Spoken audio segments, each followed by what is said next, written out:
Do you want to paint like Bob Ross and create beautiful, awesome landscapes, but you want to use acrylic paint? Hey, don't worry, I got you covered. I'm going to show you a step-by-step guide of how to paint this beautiful Bob Ross inspired acrylic landscape painting. This is perfect for beginners, so here we go. Now to make this easy for you, we're gonna go section by section, and I'm gonna break everything down to be nice and easy. I'm gonna go over the brushes and colors, and if you need to know the supplies that we use, gonna do you a favor, I put links down below in the video description. My hair is getting all messed up, so let's go to the B-roll. Here we go. Let's start with our base. Tally loves to loosely block in and tone his canvas with the colors that will be the base tone for the background. Tally likes to be loose here. In fact, he actually takes paint straight from the tube and puts it around willy-nilly. Then he'll take this paint and mix it in with a 2-inch brush and keep it nice and wet till he gets a gradient of colors that he likes. Once he gets the gradient that he loves, he will then take another dry 2-inch brush and brush it smooth so that way there are no lines in the painting. When it comes to creating a horizon line, Tally likes to keep it simple. He actually uses a ruler with some thinned paint on the end of his bristles. He does this for the fact that it helps him visualize the separation between the sky and the midground and land that he'll be dropping in. Take your ruler with some thin paint, like we said, and make a nice easy line across your canvas. Pull the base of the horizon line down, but leave the top edge sharp and clean. This will give you more of a natural look as we progress with our painting going forward. Now we get to move on to everybody's favorite part, happy little clouds. And if you're like me, clouds can be the devil. But don't worry, we already did a tutorial on this. You can check over here to the top right corner, or if you want a little bit of a quick rundown for right now, essentially Tally loves to take his darkest dark of his base color for his clouds. He uses a filbert brush and works in an upside down U motion, keeping a nice top sharp crown, but it allows him to pull down to make a nice fluffy center. From here, he's gonna drop in his midtones, which is his sky color mixed with that dark purple, and fade it from right to left because that's how the light source fades off.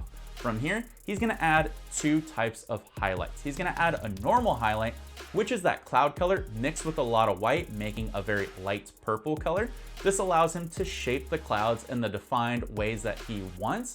Then, after it tackies up a little bit, he goes back on top of those highlights with a specular highlight, which is pure white.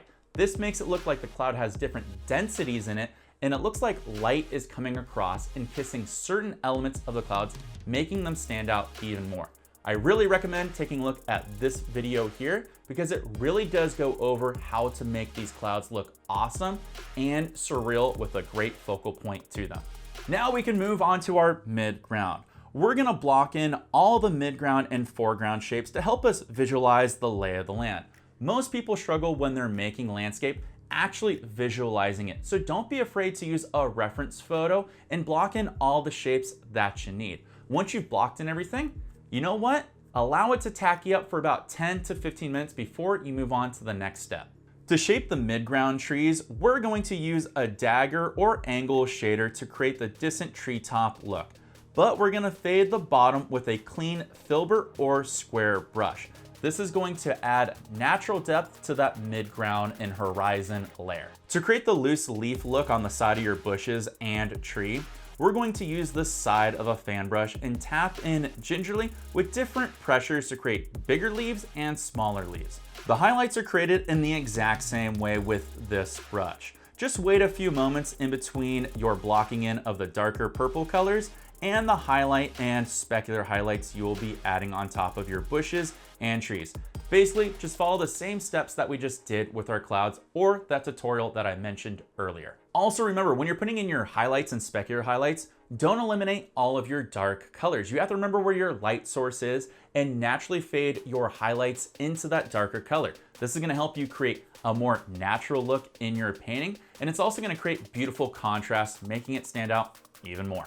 In between the highlights, and sometimes even after the highlights, Tally likes to add branches and twig details, alternating between dark browns and purples and browns with a little bit of white mixture put in.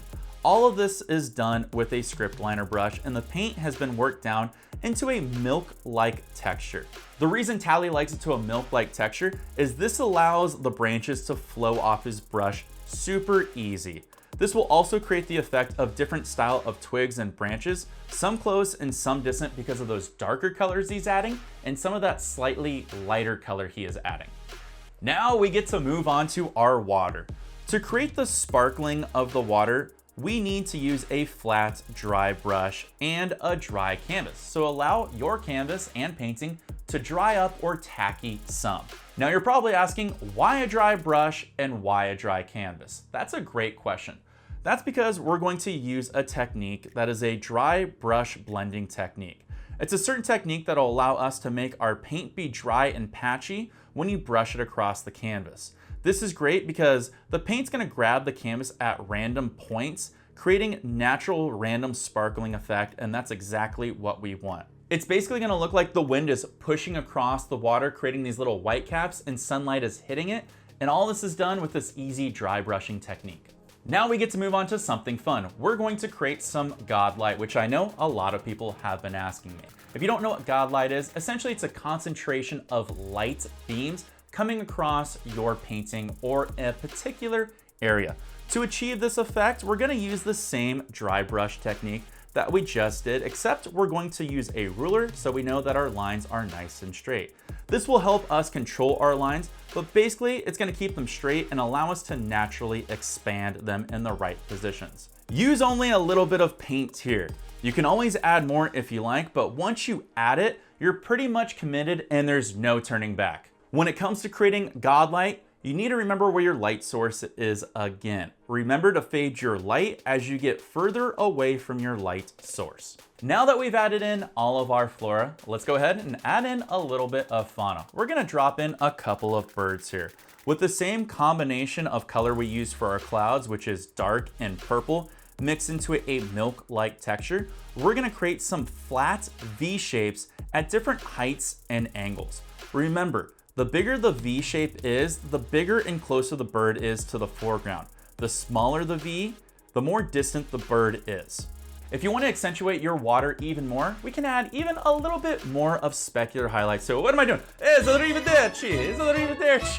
If you want to add more specular highlights to your water to make it stand out, Tally loves to take a palette knife that's either an angled spade or flat, put a little bit of paint on the edge of the ridge, and lay it down with the edge touching, and then fold it kind of flat and pull straight across.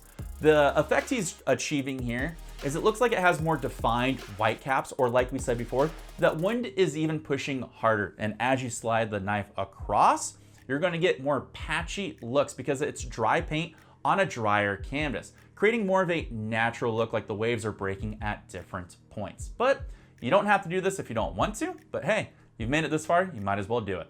This is by far one of the easiest ways to start doing landscape painting with acrylics. It's a full tutorial that shows you how easy anyone out there, if you're a beginner or a newbie that's been scared to jump into landscape painting with your acrylics because you're afraid they dry too fast or you can't blend or layer them properly, I'm telling you, try this video right here. It's a game changer. And all the supplies and colors we use are in the links down below. And hey, while you're down there, don't forget to hit like and subscribe. And if you want to go above and beyond, you can become a YouTube channel member, which helps support this channel, which means I get to keep bringing you awesome videos that's going to help you on your creative adventures. But we don't just stop here. Like I said before, why don't you check out this awesome painting tutorial on how to become a cloud master with acrylics? Or if you want to move on to oils, why don't you check out the video in the bottom right-hand corner? It's going to help you do that. Until next time, my name is Wild. I'll check y'all later. And of course, peace.